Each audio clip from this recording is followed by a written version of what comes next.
या सभागृहातल्या एका सदस्याने आपल्या कुत्र्याचं नाव शंभू ठेवलंय. घ्या त्याची माफी पहिले.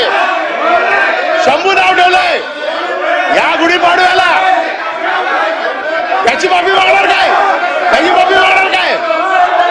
कोरटकर सोलापूरकरांचा विचार हा विषय बाजूला काढावा म्हणून हा विषय आलाय. पण तरी पण मी आपल्याला अधिकार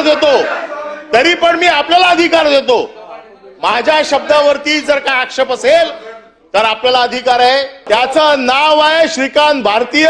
त्यांचं ट्विट आहे माझ्याकडे. घ्या ट्विट आणा समोर आहे. तुमचं नाव आहे. तुम्ही माफी मागितलेली आहे. माफी मागितली आहे. मी तुमच्याकडे माफीचं ट्विट पाठवतो. अरे शेम. हे लोक काय त्यांना चितावणी देऊ नका. बोला आता. अनिल परब आपण अशी सदस्यांना चितावणी देऊन सभागृहाचं वातावरण दूषित करू नका.